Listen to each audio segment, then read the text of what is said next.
Təşəkkür edirəm suala görə. Bəli, bu günlərdə çox insanları maraqlandıran suallardan biridir.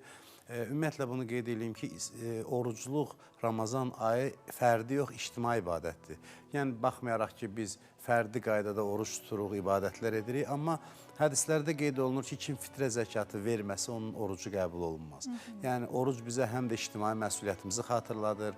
Biz bayram edərkən yoxsul insanları düşünməliyik. Bayram süfrəsinin təşkil edilməsinə bəzi insanlar ola bilər imkanı zəif olsun, gücü çatmasın. Biz o insanlara yardım etməliyik. Fitrə zəkatı bu niyyətlə ayrılır və vacib bir əməldir. Yəni, dinimizin vacib buyurduğu əməldir, amma imkanı olan insanlara vacibdir. Fitrə zəkatı ay göründüyü zaman fitrə zəkatı ayrılır və fitrə zəkatı gecə ilə verilsə daha yaxşıdır. Ən geci bayram namazına qədər, səhər 8-9-a qədər, birdən çatdırmasaq günorta namazına qədər, olmasa axşama qədər, hər halda biz fitrə zəkatını ödəməliyik. Fitrə zəkatının məbləği nə qədərdir? 3 kiloqram arpa, buğda, un, düyü, kişmiş, xurma və s.